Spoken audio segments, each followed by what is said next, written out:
What is up, everybody, and welcome to FLW Videos. In today's episode, we are going to be focusing on the topic of lucky trades in Pokemon Go.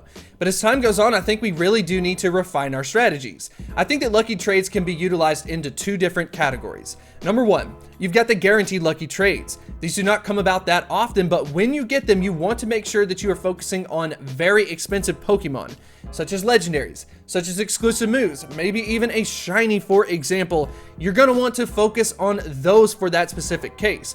But then there's also the flip side to this entire situation, and that's going to be the ones that you want to kind of trade in bulk and then hope that you get yourself the random lucky trade aspect of it. I think people have really grabbed a hold of that strategy as far as community days are concerned.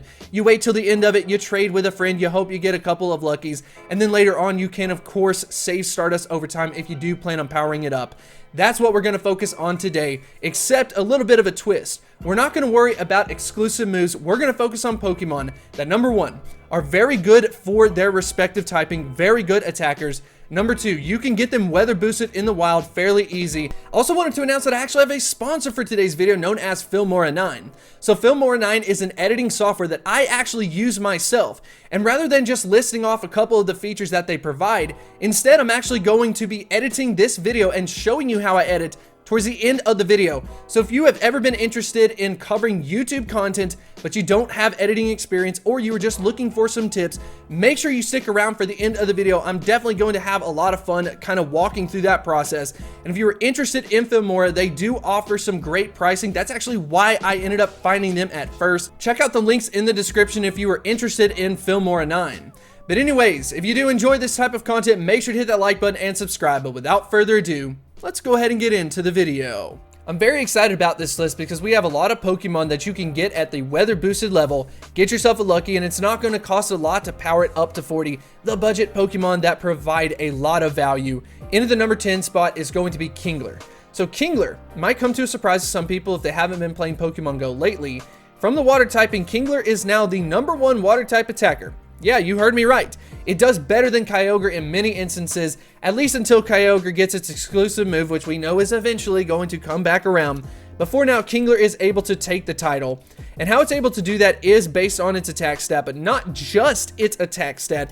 It's also because of its moveset. And that is going to be Bubble, which is actually one of the best water type quick moves, just not a lot of good Pokemon have it. And then secondly, we end up getting an updated move of Crabhammer. Crabhammer is so good in Pokemon Go, not as good as Hydro Cannon, but it's better than something like Hydro Pump, for example. Only red flag, I guess, is that stamina stat, so it does act a little bit like a glass cannon. You're just gonna have to keep that in mind. Up next, we have Roserade. By the way, these are just going to be in order of CP, not necessarily importance if you want to look at it that way. We've got Roserade. So Roserade, not necessarily the highest CP in this case, but it does provide a ton of value from both the grass typing as well as the poison typing because it is number one from both of those typings. How it's able to do it is number one, having a decent attack stat. Just not a lot of good Pokemon from that grass typing having a very high attack stat, so it's doing good from that competition. It does act like a glass cannon in this case, but at the same time, a ton of value. And when we take a look at the moveset, you can go about this from two different ways. You can go about it from the poison route with Poison Jab and then Sludge Bomb, or you can go about it from the grass route with Razor Leaf and then Grass Knot. Make sure to not use Solar Beam because Grass Knot is the better move from that grass typing. I personally opt to go about it from the grass, but that's just going to be a little bit of a helpful hint. Up next, we have Machamp. So Machamp is a beast from that fighting type. We've talked about Machamp. I think that its time is fading fast because in Generation 5, we are going to have the Pokemon known as Conkeldurr. Once that gets released, Machamp may not be the number one, but for now, it's still a great Pokemon that you do want to go ahead and do some lucky trades on. And mostly for the fact that it has a decent attack stat and also has a good set of moves as well. So let's go ahead and take a look at the moveset. So as far as the moveset is concerned, you'll want to go with Counter and Dynamic Punch. Up next is Weavile. Now, I decided to go with Weavile on this list for a couple of different reasons. I wanted to potentially look at Hydreigon, but I think it's a little too rare, and most people are actually obtaining it through the egg system. And then you have a Pokemon like Tyranitar, but Larvitar is just super rare once again. So I actually think that Weavile is going to be kind of the budget option that you do want to do some of those random trades. Maybe use something like a Larvitar on a guaranteed lucky trade if you have Tyranitar with like a Smackdown, for example. But anyways, let's go ahead and talk about the stats. An attack stat of 243, so that is solid in Pokemon Go.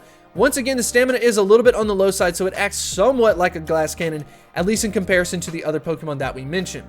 As far as the ideal movesets are concerned, you can go about it from 2 different routes. That's why I like Weavile a lot. You can go about it from the Ice Shard route and Avalanche for Ice typing, or you can now go about it from the Dark typing. It just got the move Snarl, which is a upgrade for the Pokemon Weavile. So yes, you want to go with Snarl as well as Foul Play. So in the past, you've heard the kind of conversation between Tyranitar and Weavile. Well, guess what? Weavile just got a better moveset, so I think that conversation is definitely changing over time. Now we have Gardevoir. So Gardevoir, a little bit of a tricky Pokemon because we have it from Psychic and Fairy typing. It has had a community day, but that's not what we are here to talk about with this Pokemon. It has an incredible set of stats, an attack stat that is very solid. We are specifically focusing on it from the Fairy typing because it did get that moveset upgraded to where now it has Charm as a fast move, and then it has Dazzling Gleam as a charge move, which is solid, and you get the stab benefit. It is one of the best Fairy type attackers in the game, so I would highly recommend you to use that. If you for some reason have yourself the exclusive move Synchronoise, maybe consider TMing it over to Dazzling Gleam. I don't think you'll be disappointed in that because it is now viable in this way. Up next, we have Espeon. So excited to see Espeon back on this list, but the reason why we are talking about Espeon is number one, it has an incredible set of stats, but something that has kind of held it back was just there was a lot of other Pokemon with similar stats and then also had similar movesets. But I think the reason why I wanted to go ahead and include Espeon on this list is actually because we ended up seeing an update to the move Psychic. It got buffed. Now we have Psychic in as the best Psychic type move. That's to normal Pokemon. Psystrike is better, but in this case, Psychic is the better moveset, and then Future Sight is now number 2. We have a Pokemon like Alakazam, for example, that does have access to Psychic as a legacy move, but as far as just regular movesets are concerned, Espeon does take the number 2 spot from the Psychic typing, and I think that is a huge deal that you should want to focus on. Up next, we have Excadrill. So Excadrill, wow, what an amazing Pokemon. So let's go ahead and take a look at the stats. It does have a solid set of an attack stat as well as a stamina stat. Stamina stat's actually its best move. Its overall ranking is 84th in Pokemon Go. Defense is really the only issue that we're kind of running across with Excadrill, but hey, we can go ahead and deal with it. When we take a look at the moveset, we have Mud Slap as well as the move Earthquake and Drill Run. I would recommend you going with Drill Run and Mud Slap in this case. Forget about Earthquake, it is not the ideal moveset. I'm put this Pokemon on this list from the ground typing with Mud Slap and Drill Run. I think that Excadrill is a Pokemon that you would want to focus on from the random trade perspective. Up next, we have Chandelure. So Chandelure is going to provide some major value. And the reason why I decided to include it on this list is because we had the Halloween event and it did spawn more in the wild. So because of that, maybe it has become a little bit more accessible than what it was in the past, like through the 10-kilometer eggs. So let's go ahead and talk about Chandelure. We have an amazing attack stat. Once again, it does act a little bit like a glass cannon, but hey, a lot of ghost type Pokemon do, so that shouldn't be a red flag. An overall ranking of 108th in the Pokemon Go overall, with Generation 5 included. So as far as what you want to use with this Pokemon, you can actually go about it from 2 different typings, and it is very solid. Number 1, you have it from the ghost typing. Yes, it has Hex. Hex is not that great of a move, but at the end of the day, it does have an amazing set of stats, specifically that attack stat, to kind of help it out in that regard. And then up next, you have the Fire route, where you can go with Fire Spin and Overheat.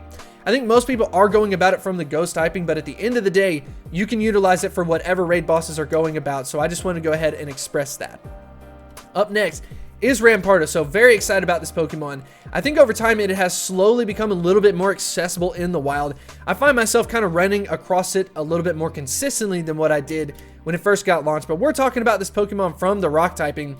But let's go ahead and address it. Number 1, we've got that attack stat at 295. That is insanely good in Pokemon Go. Its overall ranking is 125th. It does have a low defense, but at the end of the day, we're still able to do very well with it. It is the number 1 rock type attacker. So speaking of it from that regard, you do want to go with Smackdown as well as Rock Slide in that case. And then finally, in at the number 1 spot as far as the CP is concerned, we have Mamoswine. So Mamoswine is in a very similar situation as Gardevoir, where it has been a community day move, but we're not talking about it from that way. We're talking about it from the ice typing specifically. So let's go ahead and take a look at Mamoswine's stats. Number 1, It has a very good stamina stat, so it can theoretically stay in the fight a little bit longer. And it also has a solid attack stat. And it's very good kind of in relation to these two stats. The defense stat is a little bit low, but its overall ranking is still 57th in Pokemon Go. So like I said, we're focusing on it from the ice typing, so let's go ahead and cover the moveset. What we're going to want to focus on is Powdered Snow and then Avalanche. And then, like I said before, this was the Community Day exclusive move, but it doesn't really help you in relation to raid attacking, so you do want to focus on it from that regard.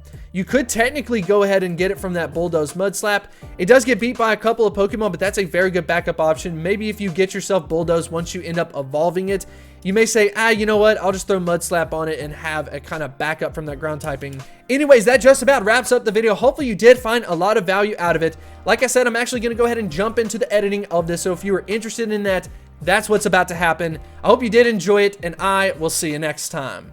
It would take too long to actually show everything that I did with the editing process, but I've already gone through just the intro section, done all the editing, and then that's what we're going to kind of talk about today. So as far as adding in clips to Filmora, it's super easy. You literally grab what you want to go ahead and add in, and then you just grab it and simply drop it into this big box, and it will add it to it. If it's already there, it'll just end up showing a check mark or something. But yeah, that's how you do that. Super easy. I love the way that Filmora organizes everything. So for myself, I want to have all of my music tracks in a specific folder. So I went ahead and created one just for the music so I can find that. And then we have some other things like green screen stuff. We've got background videos if I ever want to use these. So super organized, super easy to use. And we're going to go ahead and start off with the first one. So we're going to go ahead and add on a transition to this where we are adding in a fade to the beginning of the video. Something cool about this is whenever you find a transition that you really like, you can go ahead and add it to your favorites. If you add it to your favorites, it goes to the favorite folder. So what I have done is I've put all of the ones that I use the most often and put them into this. So that way I can just simply drag and drop, put on a fade. And then, for example, we've got like an overlay situation with Rayquaza. In that case, the way that this works is the bottommost layer is what's in the background. And as you go up in numbers, then that is going to be what showcases on the top of the screen. You see a pretty complicated spot right here where I do have 4 total overlays. But in this case, with just Rayquaza, we're just interested in putting Rayquaza there. So you can move Rayquaza around wherever you want. That's not a problem. But I'm going to go ahead and move it into the corner. But what I use in this case is a dissolve. I really like the way that the dissolve looks. It just simply just kind of gradually comes onto the screen. So definitely interested in that one. And then the last thing that I want to go ahead and showcase to you guys is going to be the blur effect. And that's going to be what is in the background. I love using this because it's not very often that you're going to get a graphic that takes up the entire screen. So sometimes you kind of have this awkward space. So I use something called the square blur. That is under the effects, and it's one of my favorite ones to use. So that's what this blue line is right here. So I've got it between me and anything that I overlay on it. So by the way, if you go ahead and click on it, you can see how the sizing works where it affects the overall blur that ends up happening. I personally use 10 and really like that one. Thought that that looks very professional. But anyways, I hope that this kind of gives you an insight into Filmora. You can do some really cool things with it. It's a very good software and something that I would personally highly recommend to anyone trying to start their YouTube journey. If you want to develop a deeper connection, I would highly recommend you to check out Patreon. We've got a lot of really cool things going on over there. Check out all of these supporters that we have. We are almost up to 100. We are also posting some special content, some behind the scenes work. And if that is the type of thing that interests you, I would highly recommend you to check it out.